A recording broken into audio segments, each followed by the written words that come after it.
জুলাই গণঅভ্যুত্থানে নিহত শহীদদের প্রতি শ্রদ্ধা ও স্মৃতিচারণমূলক অনুষ্ঠান আয়োজন করেছে এনসিপি ডায়াসপোরা অ্যালায়েন্স দক্ষিণ কোরিয়া। রোববার রাজধানীর সিউলের ইথওয়ানে স্মরণসভা আয়োজন করা হয়। সকাল 11:30টায় অতিথিদের আসন গ্রহণের মধ্যে দিয়ে শুরু হয় মূল কার্যক্রম। পরবর্তীতে আমন্ত্রিত অতিথিবর্গ জুলাই স্মৃতিচারণমূলক বক্তব্য ও জুলাই অভ্যুত্থানে প্রবাসীদের অবদান তুলে ধরে আলোচনা করেন। অনুষ্ঠানে উপস্থিত ছিলেন দক্ষিণ কোরিয়ায় বসবাসরত বিভিন্ন বিশ্ববিদ্যালয়ের শিক্ষক, শিক্ষার্থী, ব্যবসায়ী ও নানা শ্রেণী পেশার মানুষ। আমি চাই না ৭১-এর চেতনা নিয়ে যেভাবে রাজনীতি হয় বাংলাদেশে, সেই চেতনা জুলাইকে নিয়ে যেন কোনো রাজনীতি না হয়। জুলাই আমাদের জন্য আসছে কেন? আমাদের দেশটাকে এগিয়ে নিয়ে যাওয়ার জন্য, আমাদের দেশটা যেন আগের অবস্থায় ফিরে না যায় সেই জন্য। আমি ছোটবেলা থেকে দেখে আসছি যে এক সময় 5 বছর পর পর খালি নেতৃত্ব চেঞ্জ হয়।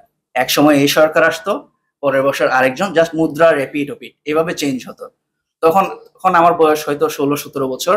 আমার মনে ভাবনা আসতো যে যদি এমন হতো যে একটা সরকার 2বার থাকতো কেমন হতো।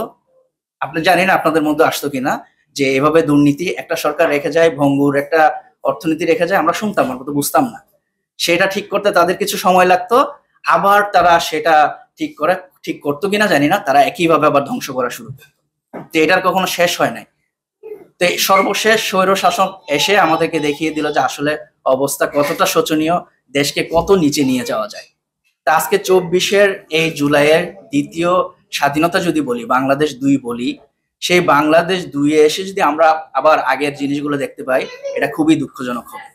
এটা যদি আমরা পুনরাবৃত্তি দেখি আগের ঘটনাগুলোর, তাহলে আসলে সত্যিকার অর্থে আমাদের হৃদয় ভেঙে যাবে। যারা আওয়ামী লীগ না করতো, যারা ছাত্রলীগ না করতো, তারা সেকেন্ড ক্লাস সিটিজেনের মতো ছিল বাংলাদেশে। জন্মসূত্রে তারা নাগরিক, কিন্তু তারা ছিল সেকেন্ড ক্লাস সিটিজেন। তাদের কোনো অধিকার ছিল না।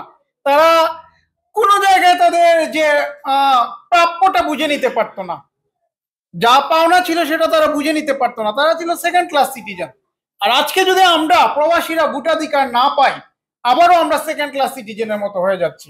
এই বাংলাদেশকে প্রবাসীরা আমরাই চাঙ্গা রেখেছি। অনুষ্ঠানে বিশেষ অতিথি হিসেবে ভার্চুয়ালি যুক্ত ছিলেন জাতীয় নাগরিক পার্টির দক্ষিণাঞ্চলের মুখ্য সংগঠক হাসনাত আব্দুল্লাহ, উত্তরাঞ্চলের মুখ্য সংগঠক সার্জিস আলম, মুখ্য সমন্বয়ক নাসিরউদ্দিন পাটোয়ারি এবং অন্যান্য কেন্দ্রীয় নেতৃবৃন্দ। আমরা প্রবাসীদের ভোটাধিকার চাই দেশের পলিসি নির্ধারণে, কিন্তু দেখা যাচ্ছে যে এটার উপলক্ষ তৈরি হয়ে উঠে নাই। কিন্তু এবার আমরা অভ্যুত্থানে দেখলাম যে আমরা যখন আন্দোলন একদম বন্ধ হয়ে যাচ্ছে, ঠিক তখনই আমরা দেখলাম যে প্রবাসীরা এটার হচ্ছে একটা আপনার গুরুত্বপূর্ণ স্টেপ নিয়ে নেয়। এবং আমরা দেখলাম প্রবাসীরা যখন রেমিটেন্স শাটডাউনে চলে যায়, তখন দেখলাম যে আসলে গভর্নমেন্টের ইকোনমি শাটডাউন হয়ে যায়। তার মানে গভর্নমেন্টের ইকোনমি সাস্টেইনেবল রাখার জন্য প্রবাসীদের যেই আপনার কন্ট্রিবিউশন, এটা হচ্ছে আপনার অনস্বীকার্য। সেই জায়গা থেকে আমরা এটা আমাদের এনসিপি থেকে আমরা চাই যে প্রবাসীদের ভোটাধিকার নিশ্চিত করা হোক। এটা হচ্ছে এখন এটা কি প্রক্রিয়ায় হবে সেটি নিয়ে ইতিমধ্যে আলোচনা হচ্ছে। আমরা এম্বাসি গুলাতে হচ্ছে তারা হচ্ছে পোস্টাল ব্যালটের মাধ্যমে ভোট দেওয়ার প্রপোজাল আমরা দিয়েছি। আমরা আরো যদি বেটার কোনো অপশন থাকে সেটা হইতে পারে। ভারতে হচ্ছে পোস্টাল ব্যালটের মধ্যে দিয়ে ভোট প্রদান করার একটা অপশন আছে, অন্যান্য অনেক দেশে আছে।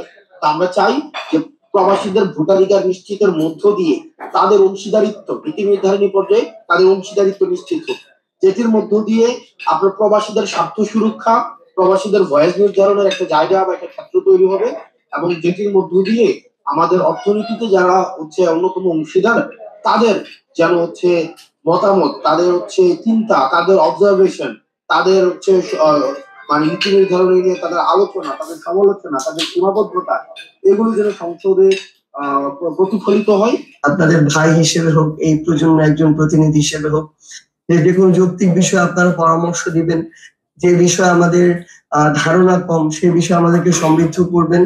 আমরা সেই অনুযায়ী আমাদের সিদ্ধান্তগুলো নিব, এবং আমরা এইটুকু মনে করি যে আমাদের একসাথে যদি আমরা এই কাজটা করতে পারি, তাহলে যে পরিবর্তনটা আমরা প্রত্যাশা করছি, মানে যখন বাংলাদেশের এই সিস্টেম গুলোতে পরিবর্তন আসবে, অটোমেটিক আপনি আপনার পরিবারের যে মানুষটা বাংলাদেশে আছে তারা এটা সুবিধাভোগী হবে।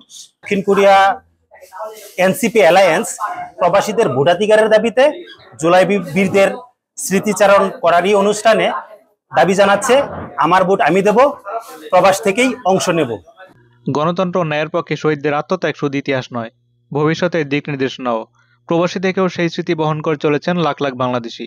দক্ষিণ কোরিয়ায় বসবাসরত প্রবাসী বাংলাদেশিদের প্রত্যাশা, পূর্বের ফ্যাসিবাদী প্রথার রাজনীতি বিলোপের মধ্যে দিয়ে নতুন বাংলাদেশ বিনির্মাণে কাজ করবে জুলাই অভ্যুত্থানের মধ্যে দিয়ে গড়ে ওঠা নতুন রাজনৈতিক দল জাতীয় নাগরিক পার্টি।